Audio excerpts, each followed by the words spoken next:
Hi, அனைவருக்கும் இனிய Sunday வணக்கங்கள். ஸோ இங்கே எல்லோரும் பல பிரச்சனைகளையும் பல போராட்டங்களையும் பற்றி தான் வீடியோ போடுறீங்க. பட் நம்ம வாழ்க்கையில் நாம் எதுக்கு பிறந்தோம், ஏன் பிறந்தோம், ஸோ எதுக்காக பிறந்தோம், ஸோ அதை மட்டும் யாரும் நினைக்கிறதே கிடையாது. ஒரு கஷ்டம் வந்துச்சுன்னா வீடியோ எடுக்கிறது, ஸோ யார்கிட்ட உதவி கேட்குறது. நினைஞ்ச வாழ்க்கை, கடவுள் கொடுத்த வாழ்க்கையை இந்த மாதிரி கஷ்டப்படுத்தக்கூடாது. ஸோ நீ வாழணும், எவ்வளோ கஷ்டப்பட்டாலும் என்னால் முடிஞ்ச வரைக்கும் வாழணும். இல்லைன்னா செத்துப்போ, மற்றவங்கிட்ட உதவி போய் நிற்காத.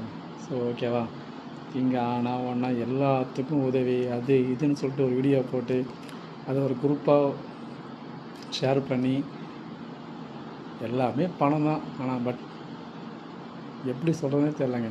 இந்த இன்ஸ்டாகிராமு, ஃபேஸ்புக்கு, யூடியூப்லாம் வர வீடியோலாம் பார்க்கும்போது காமெடியாகவும் இருக்குது. மனிதனுக்கு வாழ சான்ஸே கொடுக்க மாட்டேறீங்க.